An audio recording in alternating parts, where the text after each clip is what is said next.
안녕하세요. 서영주입니다. 지금까지 우리는 예수님께서 제자들에게 말씀하신 산상수훈 중 팔복에 대해서 10회에 걸쳐 이야기를 나누었습니다. 그동안 살펴보았듯이 자기 자신의 가능성을 부인하고 하나님께 의존하면서 살아가는 우리 그리스도인들의 심령이 가난한 삶, 애통하는 삶, 온유한 삶, 의에 줄이고 목말라 하는 삶, 긍휼히 여기는 삶, 청결한 삶, 화평하게 하는 삶, 의를 위하여 박해받는 삶이 결코 불쌍하거나 힘들고 불편한 삶이 아니라 이 세상에서 하나님 나라를 살아가는 참된 행복의 삶임을 다들 아시게 되셨죠. 이제 예수님께서 병자들을 고치시면서 천국 복음을 전파하시다가 복음의 진리보다는 병 고치는 이적에 더 많은 관심을 갖고 벌떼같이 몰려드는 사람들을 보시고는 이들을 두고 산으로 올라가셔서 제자들에게 팔복의 삶을 말씀하신 이유도 다들 아시게 되셨을 거예요. 그리고 예수님께서는 이 팔복에 대한 말씀을 그분의 대표적인 첫 설교인 소위 산상수훈의 가장 첫 부분에서 말씀하신 이유도 다들 아실 테고요. 예수님께서는 제자들에게 그리스도인으로서 이 세상에서 천국의 삶을 살아가는 것이 어떤 것인지를 깨닫게 하시고 산 아래 몰려와 있는 사람들처럼 허황한 세상의 복을 찾아 헤매지 말 것을 당부하시기 위해서 그렇게 하셨던 거죠. 예수님께서는 팔복의 삶을 세상 복을 받으려고 몰려드는 사람들에게 이야기를 하면 그들은 그 팔복을 천국 백성이 누릴 수 있는 복인 줄을 모르고 자신들이 힘들게 지켜야만 할 계율로 생각할 것이라고 여기셨던 겁니다. 그리고 결국 팔복이 율법이 되어버리면 그 계율들은 지키지 않을 뿐만 아니라 사람들이 세상적 사고방식에 따라 왜곡되어 다른 길로 가버리고 말 것도 아시고 계셨던 거죠. 그래서 예수님께서는 따르는 제자들만 데리고 가셔서 참된 그리스도인들이 진정한 천국의 삶을 이 땅에서부터 누리게 되는 팔복에 대한 가르침을 주셨던 겁니다. 그러면서 이 팔복을 누리는 삶을 세상적으로만 생각하면 결코 호화롭고 영화로운 삶이 아니지만 그것이 바로 하나님 나라의 삶이라고 분명하게 강조하셨습니다. 어떻게 강조하셨냐 하면 다들 아시다시피 마태복음 5장 3절로 12절까지의 팔복에 관한 말씀에서 첫 번째 복으로 심령의 가난함을 이야기하시고 그 복이 있는 자는 천국이 그들의 것이라고 말씀하셨죠. 그리고 나서 자력 구원의 가능성을 철저히 부정하고 하나님께 대해 절대적으로 순종하고 의존하는 마음가짐인 이 심령의 가난함과 맥이 통하는 애통함, 온유, 의의 줄임, 긍휼히 여김, 청결, 화평 같은 나머지 복들을 쭉 이야기하셨죠. 그 후에 마지막 복으로 의를 위하여 박해를 받는 복을 이야기하셨습니다. 그러면서 첫 번째 복과 마찬가지로 이 마지막 복에서도 그 복이 있는 자들은 천국이 그들의 것이라고 다시 결론적으로 말씀하셨죠. 그리고 나서 다른 구절과는 달리 마태복음 5장 11절과 12절에서 나로 말미암아 너희를 욕하고 박해하고 거짓으로 너희를 거슬러 모든 악한 말을 할 때에는 너희에게 복이 있나니 기뻐하고 즐거워하라. 하늘에서 너희의 상이 큼이라. 너희 전에 있던 선지자들도 이같이 박해하였느니라. 라고 당부와 확신의 말씀을 주셨습니다. 우리가 이 세상에서 성령에 이끌려서 산상수훈의 팔복의 삶을 살아가다 보면 진리의 참뜻을 이해하지 못하고 자기의 의를 추구하며 살아가는 대다수의 믿음 없는 사람들로부터 심한 조롱과 무시와 박해를 받게 될 수도 있을 겁니다. 그래서 예수님께서는 이 팔복이 세상적인 복이 몸되고 심지어 이러한 삶을 살다 보면 박해를 받게도 되지만 그렇더라도 절대로 낙심하거나 오해하지 말라고 당부하신 겁니다. 이처럼 지금까지 수회에 걸쳐 산상수훈의 팔복을 누리는 삶에 대해 살펴보았습니다만 예수님께서 우리에게 주시는 가르침의 요체는 우리가 이 땅에서 하나님 나라를 경험하며 산다는 것은 철저하게 자기 가능성을 부정하면서 하나님께 절대적으로 순종하는 마음 자세로 예수 그리스도와의 연합되는 믿음의 삶을 살아가는 것을 의미한다는 겁니다. 예를 들면 창세기 3장 23절을 보면 하나님께서는 자신의 의를 내세우고 싶어서 선악과를 먹어버린 아담과 하와를 에덴 동산에서 추방하셨죠. 그리고 창세기 4장 3절로 5절에 보면 하나님께서는 가인이 자신의 노력으로 수확한 풍성한 땅의 소산을 제물로 받지 않으시고 십자가 복음이라는 구원 계획을 이해하는 아벨이 바친 어린 양과 기름을 제물로 받으셨습니다. 자기 의가 아닌 하나님의 의에 순종하는 삶을 강조하는 말씀이죠. 또한 사무엘상 15장 23절에 보면 하나님께서는 아말렉의 모든 것을 진멸하라고 하나님의 말씀을 거역하고 아말렉과의 전쟁에서 탈취한 가장 좋은 양과 소를 제물로 바치려고 가져온 사울왕에 대해서 제사를 빙자해서 자기 의를 내세우려고 한 잘못을 꾸짖으시고 왕좌에서 내치셨죠. 이처럼 성경은 일관되게 그리스도인은 자기 의를 내세우는 삶이 아니라 하나님을 믿고 하나님의 의를 구하는 삶을 살아야 한다는 점을 강조하고 있는 겁니다. 그런데 요즘 교회를 다니는 사람들 중에는 자신들은 다 예수 그리스도를 믿는 사람이니까 당연히 구원받고 천국 간다고 쉽게 생각하고 비기독교인들은 아무리 선해도 구원받고 천국 갈 수 없다고 단언하는 경향이 있죠.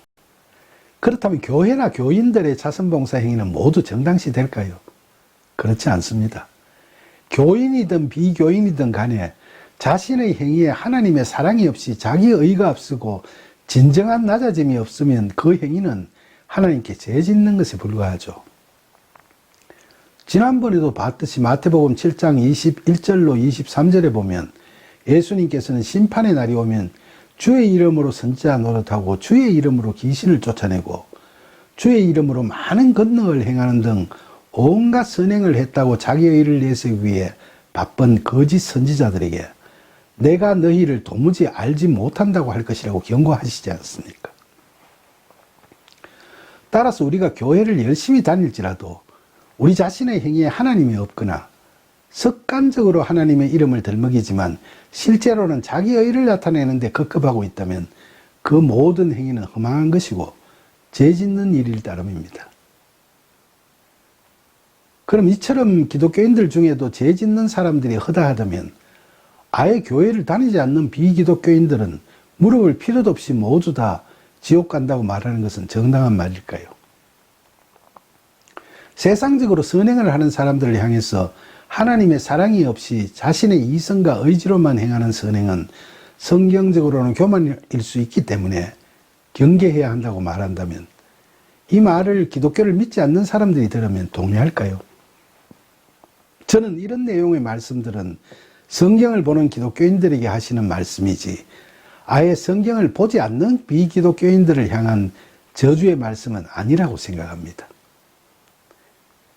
우리가 성경을 보고 해석하고 묵상하는 것은 우리가 더 참된 그리스도인으로 자라나기 위함이지 믿지도 않는 사람을 공격하기 위함이 아닙니다. 요한복음 21장 21절과 22절에 보면 부활하셔서 조반을 같이 드시던 예수님께 베드로가 사도 요한을 가리키면서 주님, 이 사람은 어떻게 되겠사옵니까? 라고 물으니까 예수님께서는 내가 올 때까지 그를 머물게 하고자 할지라도 너가 무슨 상관이냐? 너는 나를 따르라 하고 말씀하셨어요.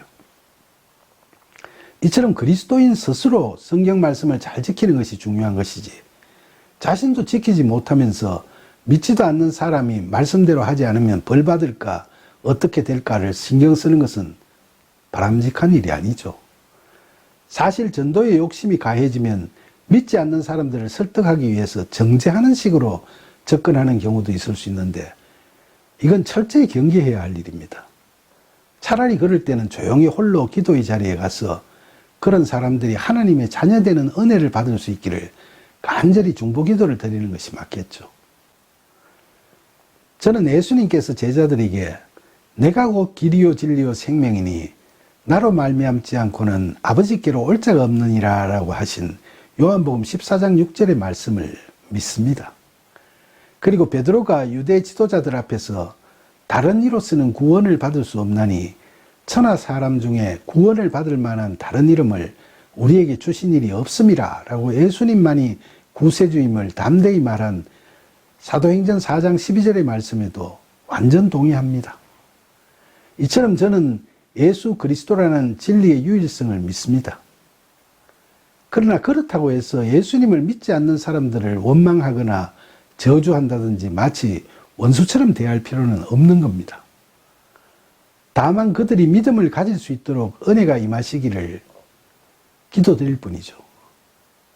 쉽게 이야기하면 믿지 않는 사람들에게 당신처럼 살면 아무리 세상에서는 칭찬받는 삶을 살아도 결국 지옥 간다는 식의 협박성 전도는 절대로 해서는 안 된다는 걸 말씀드리고 싶습니다.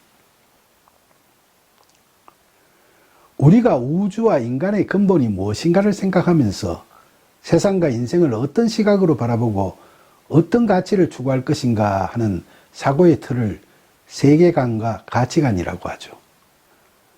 믿지 않는 사람은 지금으로서는 우리와 이러한 세계관과 가치관이 다른 사람입니다.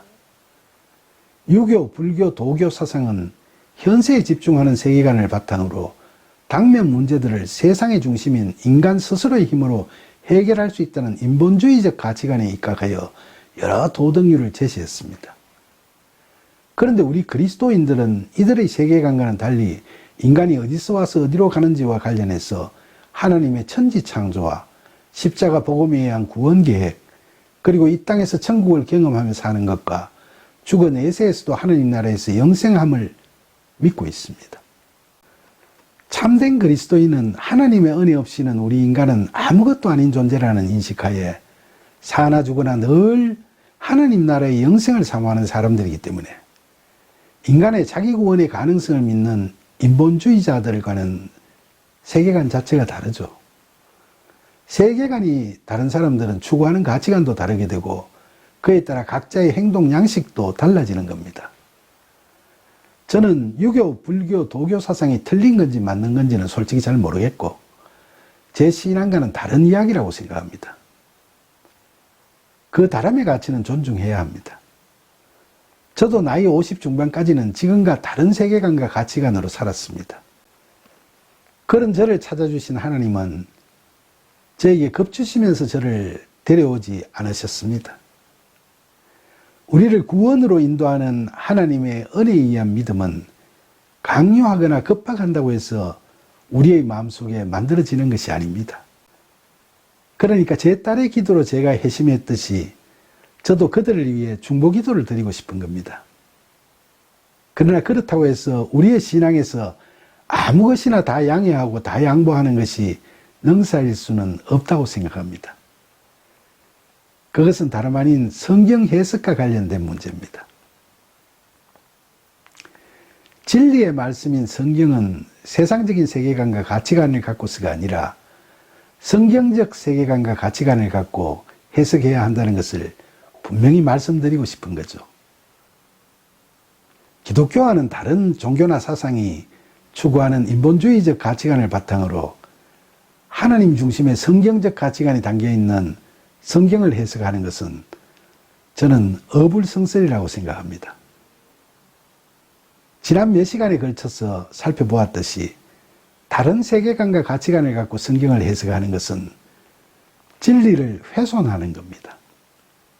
그런 잘못된 해석까지도 그렇게 해석할 수 있겠다는 식으로 이야기하는 것은 포용이나 관용의 자세가 아니라 그것이야말로 하나님께 죄를 짓는 일이 된다는 게 제 생각입니다. 그러니까 우리 모두가 다 성경적 가치관과 세계관에 입각해서 성경을 읽으면서 말씀의 참 의미를 알아가고 참된 믿음의 길로 나아가야만 예수님께서 말씀하신 팔복이 무엇인지 제대로 이해하게 될 것이라고 하는 말씀이죠. 또한 그렇게 되어야만 그 팔복의 마음 자세가 성령의 이끄심을 받아 우리의 품성으로 자리 잡아가게 될 때 설사 그것이 이 세상의 도덕 윤리 기준과 차이가 난다고 느껴지더라도 우리가 의심을 품게 되거나 마음이 흔들리지 않게 되는 거겠죠. 그런 경지에 이르는 날이 속히 오도록 기대하면서 이제 팔복에 관한 이야기를 마무리하겠습니다. 지금까지 총 11회에 걸쳐 팔복의 마음 자세에 대해서 긴 이야기를 나눌 수 있었던 것이 은혜롭습니다. 모쪼록 성경적 세계관과 가치관으로 팔복의 말씀을 포함한 성경 말씀을 바르게 이해하고 참된 믿음으로 나아가는 저와 여러분이 되기를 간절히 소망합니다. 감사합니다.